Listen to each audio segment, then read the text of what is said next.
The Gospel according to St. Mark, chapter 5.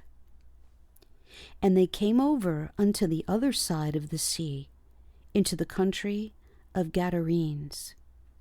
And when he was come out of the ship, immediately there met him out of the tombs a man with an unclean spirit, who had his dwelling among the tombs, and no man could bind him, no, not with chains, because that he had been often bound with fetters and chains, and the chains had been plucked asunder by him, and the fetters broken in pieces, neither could any man tame him.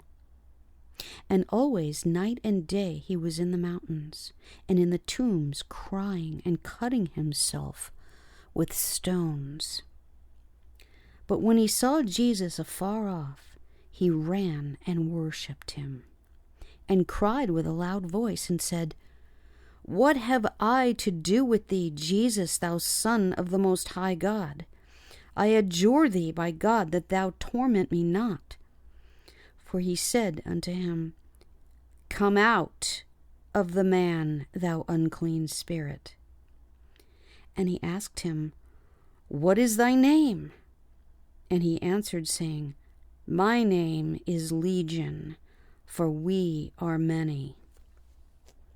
And he besought him much that he would not send them away out of the country. Now there was there nigh unto the mountains a great herd of swine feeding, and all the devils besought him, saying, Send us into the swine, that we may enter into them. And forthwith Jesus gave them leave, and the unclean spirits went out and entered into the swine, and the herd ran violently down a steep place into the sea. They were about 2,000, and were choked in the sea.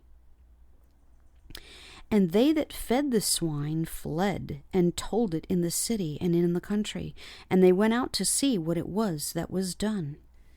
And they come to Jesus, and see him that was possessed with the devil, and had the legion, sitting, and clothed, and in his right mind. And they were afraid. And they that saw it told them how it befell to him that was possessed with the devil, and also concerning the swine.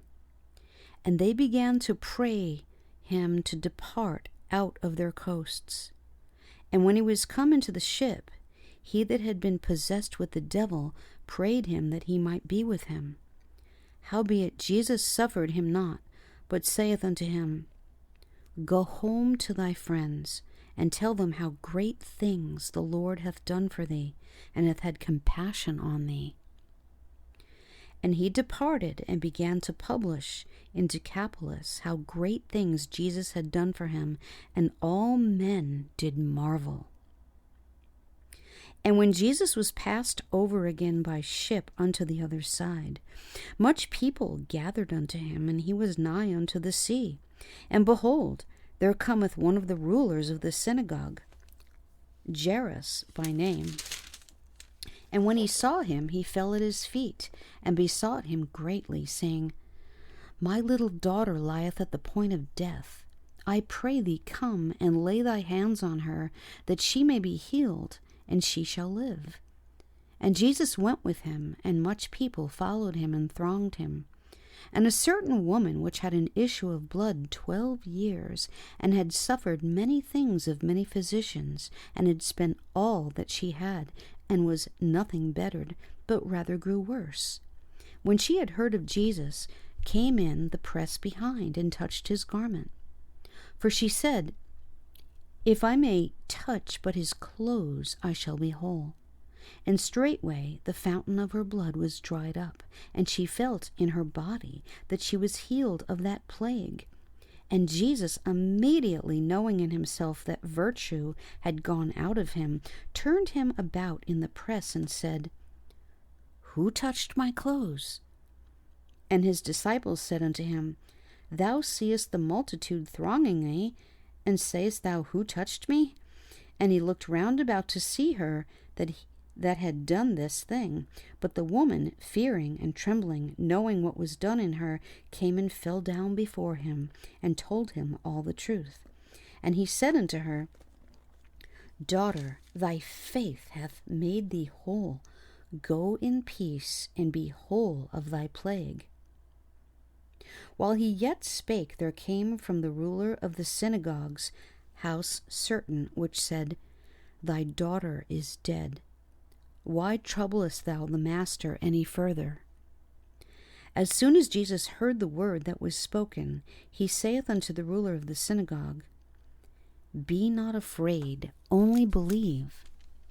And he suffered no man to follow him save Peter and James and John the brother of James.